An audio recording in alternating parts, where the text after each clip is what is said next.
అస్తమించని రవి 4వ భాగానికి స్వాగతం. ఈ భాగంలో మనం పరిటాల శ్రీరాములు గారి జీవిత ప్రస్థానంలో ఒక కీలకమైన అధ్యాయాన్ని చూస్తున్నాం. అవును. ఆయన క్రియాశీల రాజకీయ జీవితం అంటే యాక్టివ్ పాలిటిక్స్ అది ఎలా మొదలైంది, ఆ దారిలో ఆయనకు ఎదురైన సవాళ్లు, ముఖ్యంగా తొలి సవాళ్లు ఏమిటి అనేవి అస్తమించని రవి 4వ భాగం ఆధారంగా ఇప్పుడు కాస్త వివరంగా చూద్దాం. ఇది నిజంగా కేవలం సంఘటనల సమాహారం కాదు కదా. కాదు. ఒక వ్యక్తి తన చుట్టూ ఉన్న సమాజం కోసం, అంటే తన పరిస్థితుల నుంచి ఎలా పరివర్తన చెందాడు, ఎలా మారాడు అనేది చెప్పే కథనం ఇది. నిజమే. ఈ భాగం శ్రీరాములు గారి జీవితంలో ఒక ముఖ్యమైన మలుపు అని చెప్పొచ్చు. ఖచ్చితంగా. అంతకుముందు ఆయన జీవితం వేరు. ఇక్కడ్నించి ఆయన వెళ్లిన దారి, ఆయన ఎంచుకున్న మార్గం పూర్తిగా వేరు. అవును. ఒక సామాన్య రైతు కుటుంబం నుంచి వచ్చిన వ్యక్తి విస్తృత ప్రజా ఉద్యమాల వైపు, అదీ ముఖ్యంగా వామపక్ష తీవ్రవాద రాజకీయాల వైపు ఎలా ఆకర్షితులయ్యారన్నది ఇక్కడ చాలా స్పష్టంగా కనిపిస్తోంది. ఆ మార్పుకు పునాది వేసిన సంఘటనలు ఇక్కడే మొదలవుతాయన్నమాట. అవునవును. సరే, మరి ఆ మార్పుకు నాంది పలికిన ఒక చిన్న సంఘటనతో మొదలు పెడదాం. శ్రీరాములు గారు ఒక పని మీద అనంతపురం వెళ్లారు. అక్కడ శాంతి నివాస్ అనే ఒక లాడ్జ్, అక్కడ బస చేశారు. అంత మామూలే. కాని అక్కడే ఆయన కంటికొక కరపత్రం కనిపించింది. ఆహా! చూడ్డానికి చిన్న కాగితం ముక్కే కావచ్చు, కాని అది ఆయన జీవిత గమనాన్ని మార్చేంత ప్రభావం చూపింది అంటారు. చాలా ఆసక్తికరమైన విషయం అది.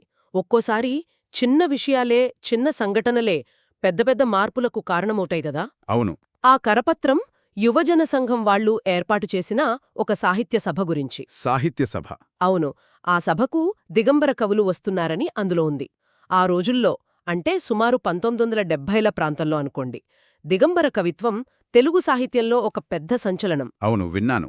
ఆ సాంప్రదాయాలు, సామాజిక కట్టుబాట్లు, వ్యవస్థలో ఉన్న లోపాలు, వీటన్నిటినీ చాలా నిర్భయంగా, ఇంకా చెప్పాలంటే నగ్నంగా ప్రశ్నించిన ధోరణి వాళ్లది. శ్రీరాములు గారికి అప్పటికే సాహిత్యమంటే కాస్త ఆసక్తి ఉంది.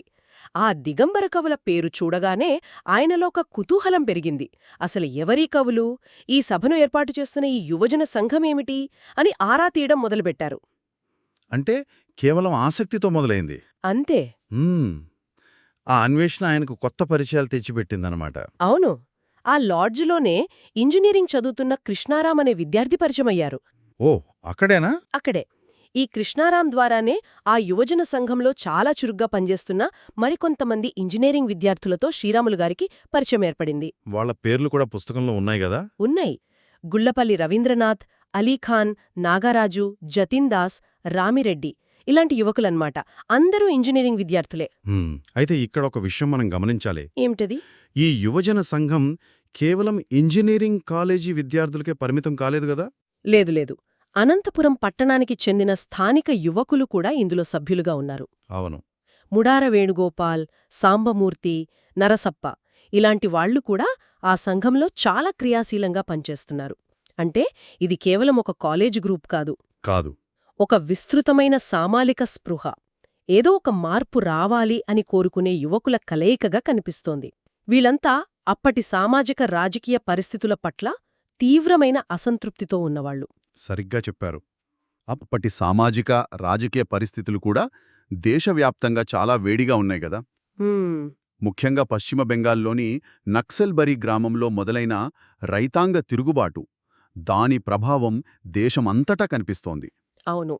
నక్సల్బరీ ఉద్యమ ప్రభావం చాలా తీవ్రంగా ఉంది. పార్లమెంటరీ పద్ధతుల ద్వారా పేదలకు న్యాయం జరగడం లేదు, కేవలం సాయుధ పోరాటం ద్వారానే విప్లవాత్మకమైన మార్పు వస్తోంది అనే ఒక బలమైన వాదన వినిపిస్తున్న కాలమది. ఈ భావజాలం మన ఆంధ్రప్రదేశ్లోని శ్రీకాకుళం అటవీ ప్రాంతంలో గిరిజన పోరాటంగా మారింది. అదే సమయంలో చారు మజుందార్ నాయకత్వంలో communist party of India, Marxist Leninist అంటే ఎంఎల్ పార్టీ, అది ఏర్పడింది. అంటే సాయుధ పోరాటమే మార్గం అని నమ్మిన పార్టీ అది. ఖచ్చితంగా. అదే విప్లవానికి ఏకైక మార్గమని ఈ పార్టీ బలంగా విశ్వసించింది. మరి అనంతపురంలోని ఈ యువజన సంఘం సభ్యులకు, ఈ కొత్తగా ఏర్పడిన ఎంఎల్ పార్టీకి వీళ్ల మధ్య సంబంధం ఎలా ఏర్పడింది? అంటే మనం ముందు చెప్పుకున్న ఇంజనీరింగ్ విద్యార్థులు ఉన్నారు కదా, ముఖ్యంగా రవీంద్రనాథ్ లాంటివాళ్లు, వీళ్ళు ఈ ఎంఎల్ పార్టీ సిద్ధాంతాల పట్ల బాగా ఆకర్షితులయ్యారు. అలాగా? అవును. వాళ్లకు పార్టీతో సంబంధాలు ఏర్పడ్డాయి. వాళ్లే అప్పటికే సమాజంలో మార్పు కోసం ఏదో ఒకటి చెయ్యాలని తప్పిస్తున్న శ్రీరాములుగారికి ఈ ఎంఎల్ పార్టీ నాయకులను, వారి సిద్ధాంతాలను పరిచయం చేశారు. శ్రీరాములుగారి ఆలోచనలకు, ఎంఎల్ పార్టీ సిద్ధాంతాలకు మధ్య ఒక సారూప్యత కనిపించింది. ముఖ్యంగా ఆ పేదల పక్షాన, రైతులు, కూలీల పక్షాన నిలబడాలనే తపన, వ్యవస్థలో మార్పు తీసుకురావాలనే ఆకాంక్ష ఇవి ఆయనను ఆ పార్టీ వైపు నడిపించాయి.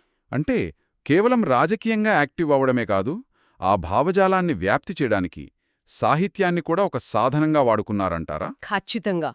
అదే సమయంలో విప్లవ రచయితల సంఘం విరసం ఏర్పడింది. విరసం. అవును. ఆ విప్లవ రాజకీయాలకు, సాహిత్యానికి మధ్య ఒక వారధిలాగా విరసం పనిచేసింది. శ్రీశ్రీలాంటి పెద్ద కవులు దానికి మార్గదర్శకులు. శ్రీరాములుగారు అప్పటికే సాహిత్యాభిలాషి కావడం, ప్రగతిశీల భావాలు ఉండటం, దాంతో ఆయన విరసంలో సభ్యత్వం తీసుకున్నారు. కేవలం సభ్యత్వం తీసుకోవడమేనా? లేదు. కేవలం సభ్యుడిగానే ఉండిపోలేదు. చాలా తక్కువ కాలంలోనే తన క్రియాశీలతతో, ఆ నిబద్ధతతో రాష్ట్ర కార్యవర్గ సభ్యుడిగా కూడా ఎన్నికయ్యారు. అంటే చాలా యాక్టివ్గా ఉన్నారన్నమాట. చాలా యాక్టివ్గా. అంతకు ముందున్న చైతన్య సాహితీ అనే ఇంకో సాహిత్య సంస్థ కూడా విరసంలో విలీనమైంది. ఈ పరిణామాలన్నీ శ్రీరాములుగారి రాజకీయ భావజాలానికొక సాహిత్య రూపం ఇవ్వడానికి, ఆ ఆలోచనలను ప్రజల్లోకి బలంగా తీసుకువెళ్లడానికి ఎంతగానో ఉపయోగపడ్డాయి. ఇది ఆయన ప్రయాణంలో చాలా కీలకమైన మార్పు. సాహిత్యం, రాజకీయం రెండూ ఆయన జీవితంలో పెనవేసుకుపోయాయి. ఒకవైపు ఇలాగ రాజకీయాల్లో, సాహిత్య ఉద్యమాల్లో ఇంత తీవ్రంగా పాల్గొంటూనే మరోవైపు వ్యక్తిగత జీవితంలో బాధ్యతలుంటాయి కదా, వాటిని కూడా ఆయన నిర్వర్తించారు అంటున్నారు. అవును. అది శ్రీరాములుగారి వ్యక్తిత్వంలో మరో ముఖ్యమైన కోణం. ఉద్యమాలకు ఎంత సమయం ఇచ్చినా కుటుంబ బాధ్యతలను ఆయనెప్పుడూ విస్మరించలేదు. ఇదే సమయంలో ఆయన తన పెద్ద కుమార్తె జయమ్మ వివాహం జరిపించారు. తన మేనల్లుడు అంటే బావమరిది ధర్మవరం ముత్యాలప్ప కుమారుడు జయమ్మోహన్కు ఇచ్చి పెళ్లి చేశారు. అంతేకాదు ఆ బావమరిది పెళ్లు బాధ్యతను కూడా ఆయనే తీసుకుని దగ్గరుండి జరిపించారు. అలాగే తన చెల్లెలు లక్ష్మీదేవమ్మ వివాహాన్ని కూడా ఈ సమయంలోనే పూర్తి చేశారు. ఇది కొంచెం అంటే ఆశ్చర్యంగా అనిపిస్తుంది. ఎందుకంటే ఎంఎల్ పార్టీ కార్యకలాపాలంటే చాలా రహస్యంగా, ఒక్కోసారి అజ్ఞాతవాసంలో ఉంటూ చేయాలి కదా. నిజమే. మరి కుటుంబ బాధ్యతలను ఆయన ఎలా నెరవేర్చగలిగారు? అది నిజమే. ఎంఎల్ పార్టీ పరులు ముఖ్యంగా సాయుధ పోరాట మార్గం ఎంచుకున్నాక చాలా రహస్య జీవితం గడపాల్సి వస్తుంది. అజ్ఞాతవాసం తప్పదు. అయితే ఈ ప్రారంభ దశలో అంటే పార్టీ నిర్మాణం, భావజాల వ్యాప్తి లాంటి పనులు కొంతవరకు బహిరంగంగానే జరుగుతుండేవి. అంటే ఇంకా పూర్తిగా అండర్ గ్రౌండ్కి వెళ్ళలేదు. అంతే. ఆ దశ ఇంకా రాలేదు. అయినప్పటికీ పార్టీకి, పేదల విముక్తి కోసం తాను నమ్మిన ఆ సాయుధ పోరాటానికి మాత్రం ఆయన పూర్తిగా అంకితమయ్యారు. ఆ అంకిత భావం, ఆయనలోని నాయకత్వ లక్షణాలు, దానికి తోడు అనంతపురం ప్రాంతంలో ఉన్న భౌగోళిక పరిస్థితులు అంటే కొండలు, గుట్టలు లాంటివి. అవును. అక్కడి ప్రజల్లో భూస్వామ్య వ్యవస్థ మీద ఉన్న తీవ్ర అసంతృప్తి ఇవన్నీ కలిసి ఎంఎల్ పార్టీ అక్కడ చాలా తక్కువ కాలంలోనే బలంగా వేళ్లూనుకోవడానికి సాయపడ్డాయి. ఆయన కేవలం పార్టీ సభ్యుడిగా మిగిలిపోలేదు, ఒక ప్రజానాయకుడిగా ఎదిగారు. ఆయన ఎదుగుదల, ప్రజల్లో ఆయనకు వస్తున్న ఆదరణ చూసే ప్రజలే ఆయన్ను పోరాటాల శ్రీరాములు అని పిలవడం మొదలుపెట్టారని అంటారు కదా. అవును. ఆయన ఎన్నో పోరాటాలు చేశారు.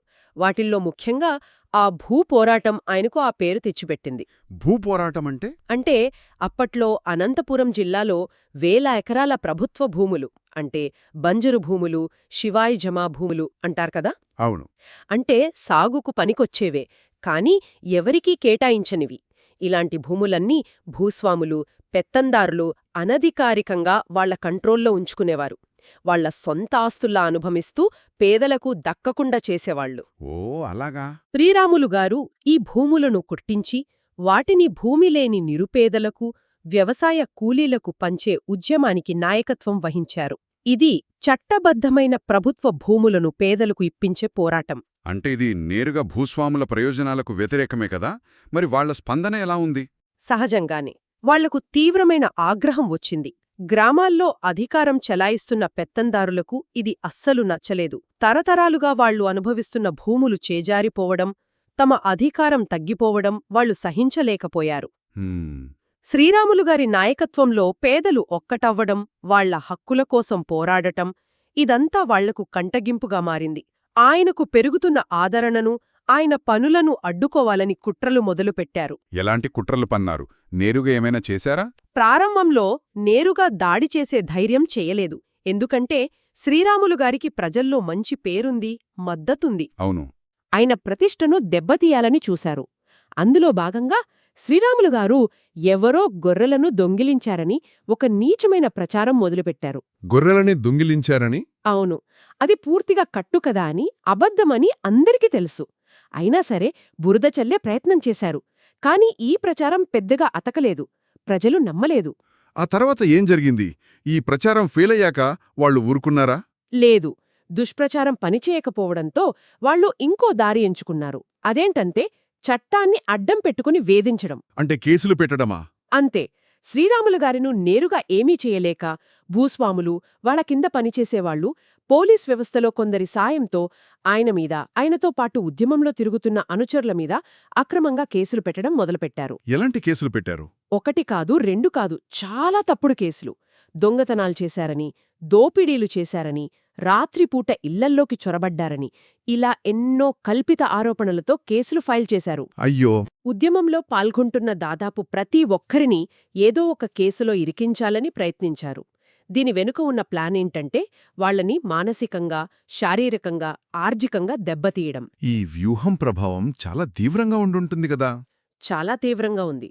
శ్రీరాములుగారు, ఆయన అనుచరులు పాపం నిత్యం కోర్టులు చుట్టూ, పోలీస్ స్టేషన్లు చుట్టూ తిరగాల్సిన పరిస్థితి వచ్చింది. ఇక్కడ మనం ఒకటి గుర్తుంచుకోవాలి. ఏంటిది? శ్రీరాములుగారి అనుచరుల్లో ఎక్కువ మంది నిరుపేదలు. రోజు కూలీకి వెళ్తే కాని ఇల్లు గడవనివాళ్లు. అవును. వ్యవసాయ పనులకు వెళితే తప్ప పూట గడవనివాళ్లు. అలాంటి వాళ్లు తమ పనులన్నీ మానుకుని 100 కిలోమీటర్ల దూరంలో ఉన్న ధర్మవరం కోర్టుకు వెళ్లాలి. అప్పట్లో బస్సులు అవి కూడా సరిగా లేవు. పాపం. చాలామంది కాలినడకనే వెళ్లేవారు. మధ్యాహ్నం తినడానికి ఇంటినుంచి రాగి సంకటి మూటగట్టుకుని తెచ్చుకునేవారు. రోజంతా కోర్టు వాయిదా కోసం అక్కడ ఎదురుచూడటం, సాయంత్రానికి నీరసంగా తిరిగి వెళ్లడం ఇదే వాళ్ల పనైపోయింది. ఇది వాళ్లను ఆర్థికంగా చాలా దెబ్బతీసుంటుంది. తీవ్రమైన ఆర్థిక భారం, కుటుంబాలు ఇబ్బందులు పాలయ్యాయి. అంతేకాదు నిరంతరం ఈ కేసుల వేధింపులు వాళ్లని మానసికంగా కూడా కుంగదీసే ప్రయత్నం. ఉద్యమాన్ని నీరుగార్చడానికి ఇదొక పద్ధతి ప్రకారం జరిగిన దాడి అన్నమాట. అంటే ఒకవైపు భూస్వాముల దోపిడీకి వ్యతిరేకంగా పోరాటం, మరోవైపు పార్టీని నిర్మించడం, ఇంకోవైపు కుటుంబ బాధ్యతలు చూసుకోవడం, వీటన్నిటితో పాటు ఈ చట్టపరమైన వేధింపులు కూడా. శ్రీరాములుగారి ప్రస్థానం మొదట్లోనే ఎన్నో అగ్నిపరీక్షలను ఎదుర్కొందనిపిస్తుంది. అస్తమించని రవి 4వ భాగంలో ప్రధానంగా ఈ అంశాలే కనిపిస్తున్నాయి. అవును. ఆయన ప్రస్థానం ఇక్కడితో ఆగలేదు కదా. ఈ సవాళ్లను ఆయన ఎలా ఎదుర్కొన్నారు, ఆయన రాజకీయ జీవితం ముందు ముందు ఇంకా ఎలాంటి మలుపులు తిరిగింది అనే విషయాలు మనం తర్వాతి భాగంలో తెలుసుకుందాం. అది అస్తమించని రవిలోని 4వ భాగం యొక్క ముగింపు. తర్వాతి భాగం కోసం వేచి ఉండండి. విన్నందుకు ధన్యవాదాలు. పుజెక్తి తన ఆశయాల కోసం, తాను నమ్మిన ప్రజల కోసం నిలబడినప్పుడు ఈ వ్యతిరేక శక్తులు ఎంత బలంగా ఏకమవుతాయో, వ్యవస్థను ఎలా తమకు అనుకూలంగా మార్చుకొని అణిచివేయాలని చూస్తాయో చెప్పడానికి శ్రీరాములుగారి జీవితంలోని ఘట్టం ఒక బలమైన ఉదాహరణ. అయితే కేవలం ఒక కరపత్రంతో మొదలైన ఈ ప్రయాణం ఇన్ని అడ్డంకులను దాటుకొని ఆ ప్రాంతంలో అంత బలమైన శక్తిగా ఎలా ఎదిగింది అనే ప్రశ్న వస్తోంది. బహుశా ఆనాటి సామాజిక పరిస్థితుల్లో శ్రీరాములుగారిలాంటి నాయకత్వంలో ప్రజలొక ఆశాకిరణం చూశారేమో. ఈ అణిచివేత ఆయన సంకల్పాన్ని మరింత బలపరిచిందా లేక దెబ్బతీసిందా అనేది ముందు ముందు తెలుస్తుంది.